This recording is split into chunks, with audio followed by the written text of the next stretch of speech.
What is the real value of youth ministry?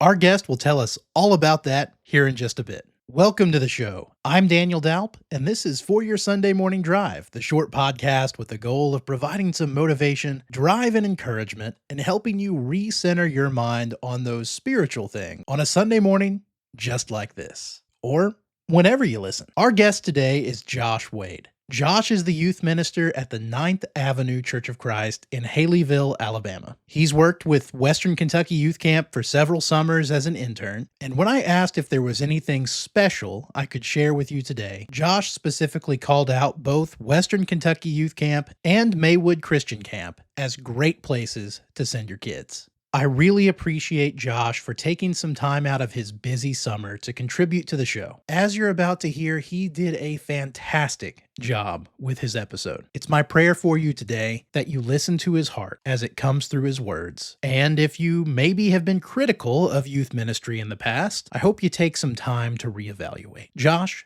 thank you for joining us. This is episode 120. One teenager can change everything. Let's go to church.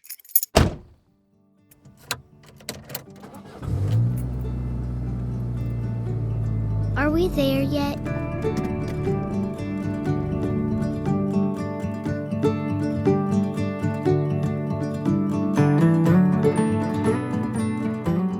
I love being a youth minister. Teenagers can be a lot. They can be loud, they can be busy, they can be unpredictable, and yes, they can test our patience. But I don't love being a youth minister because of all the games, the trips, and the retreats that we do. I love being a youth minister because I believe there is something incredible sitting inside of every teenager today.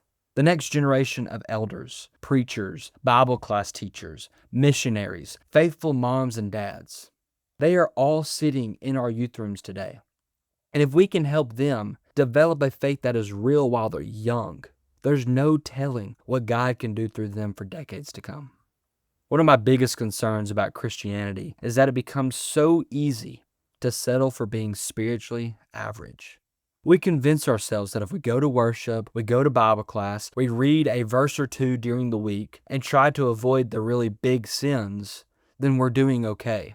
And so over time, Christianity has evolved into a checklist.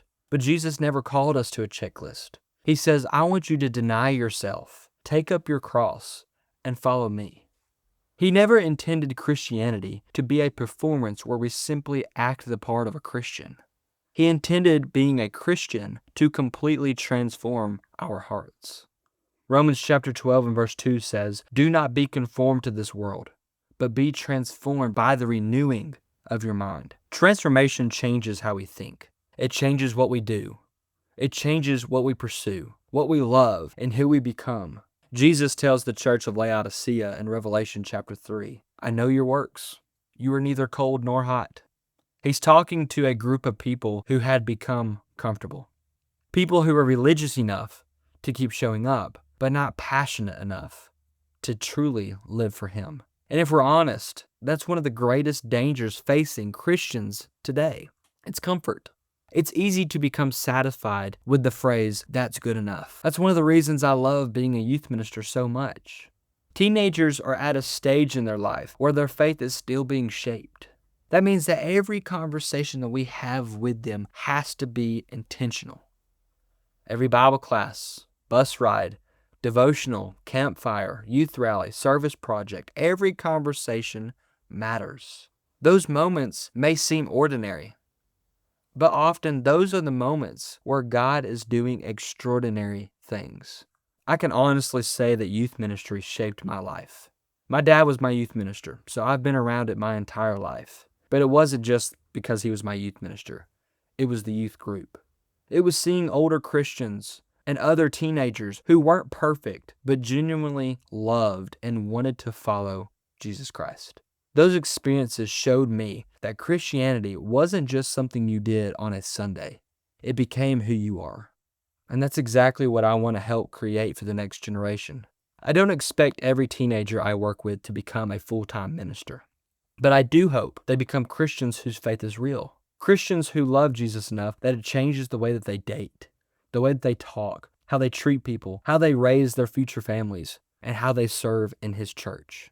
Because one teenager who catches fire for Christ can influence hundreds of people over the course of their life. That's why I would encourage every parent listening to this, don't underestimate the value of a youth event. I know that life gets busy, and sports are demanding, and school is overwhelming, and schedules fill up fast. But every time you prioritize opportunities for your kids to spiritually grow, you're making an investment that could last forever.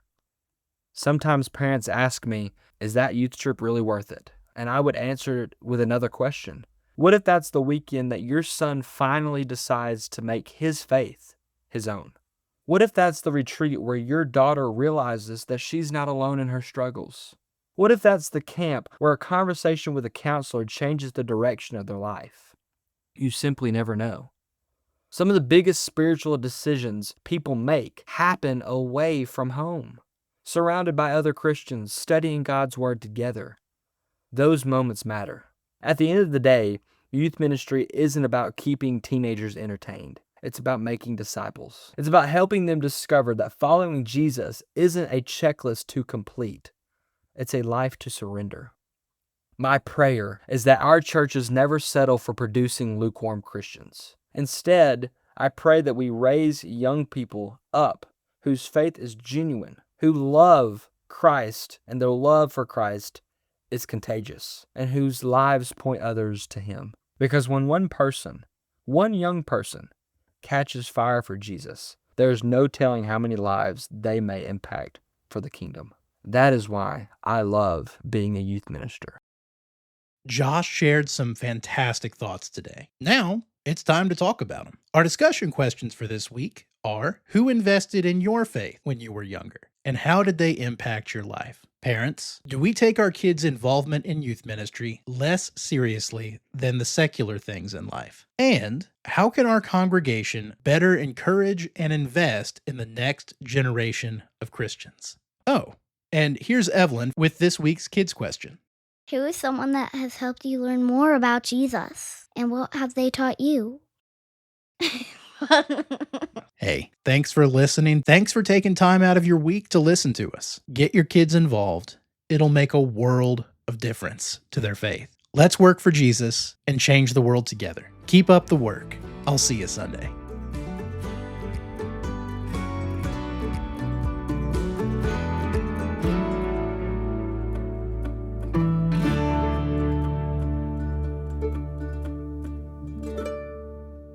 We're here.